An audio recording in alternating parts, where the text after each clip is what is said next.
Hello guys, today we're going to look at essay writing part 2, and with this we're going to look at signs and symptoms. So how do we write our signs and symptoms in relation to essay writing? This can apply if you're writing pediatrics, medicine, surgery, IRH, mental health. Okay, so how do we write our signs and symptoms when it comes to essay writing? So our signs and symptoms, we know that they are mostly worth 15%. So 15 marks out of 100, that is 15%.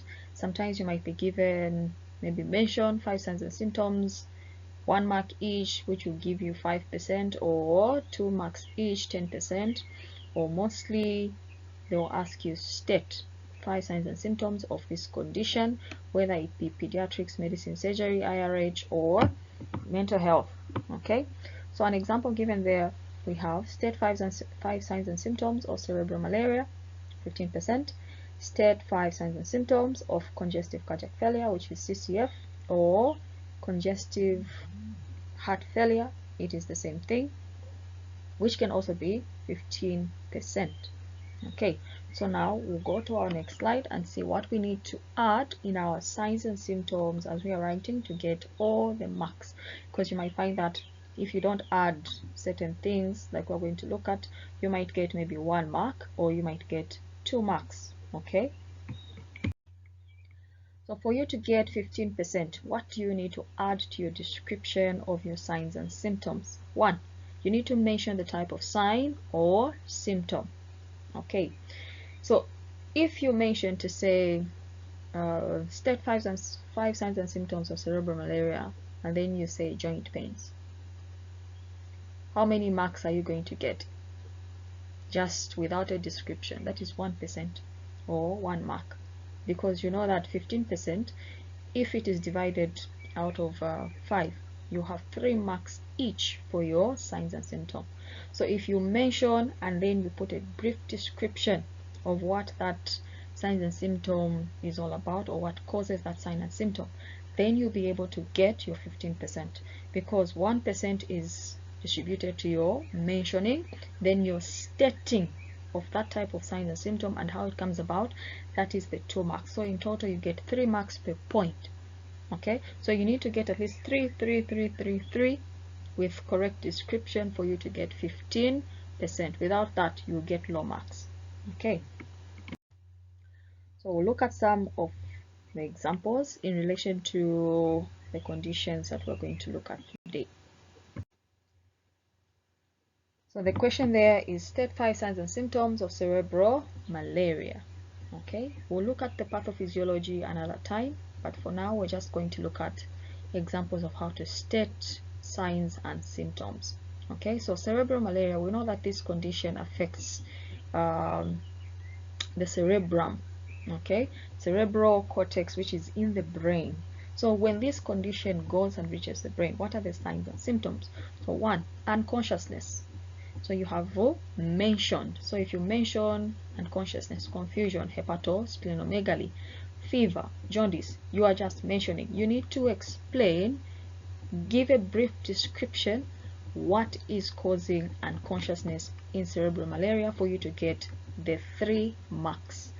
Okay, if you just say unconsciousness, that is 1% or 1 mark. Okay, so unconsciousness due to interruption of blood supply in the brain by occlusion. Okay, so this person will go into unconscious state because the blood supply to the brain has been interrupted. Okay, then confusion due to cerebral hypoxia. We know what hypoxia is. No oxygen to the brain, someone will go into a confused state. Hepatosplenomegaly, this is inflammation of the liver and the spleen. So this one is due to excessive destruction of red blood cells and sequestration of blood in the spleen and the liver. Okay, we know what sequestration is.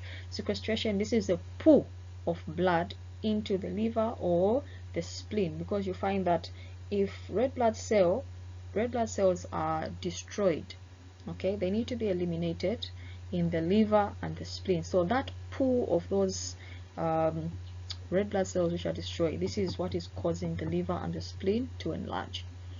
Then fever, because of the infection. Okay, fever is due to the presence of infection or the microorganism, the parasite that causes cerebral malaria. So due to infection causing an antigen antibody reaction, someone is going to have a fever. Jaundice, this is a yellowish discoloration of mucous membranes, okay, of the eyes, the mouth, and the skin as well. So this can be due to increased red blood cell destruction. So you'll find that if the destruction of red blood cells is not equal to the elimination, someone will have jaundice. Okay. What are the signs and symptoms of CCF, congestive cardiac failure? 1. Someone will have cyanosis. So this is due to impaired gaseous exchange. Okay. Then we have distended jugular veins due to venous congestion. Also, we'll have time to look at the pathophysiology of CCF at a later time. So here we're just looking at how to state signs and symptoms in a condition. Ascites due to fluid retention in the abdomen. Cough due to pulmonary edema. Weight gain due to edema. Okay, as someone is retaining fluids, they'll gain weight. Okay. If there are any questions, please leave them in the comment section. This is all I have for you about signs and symptoms and how to state signs and symptoms for you to get at least 15%, and it's very possible for you to get 15%, all of it. Okay, please like, subscribe, and share. Thank you very much for your attention, and thank you for viewing.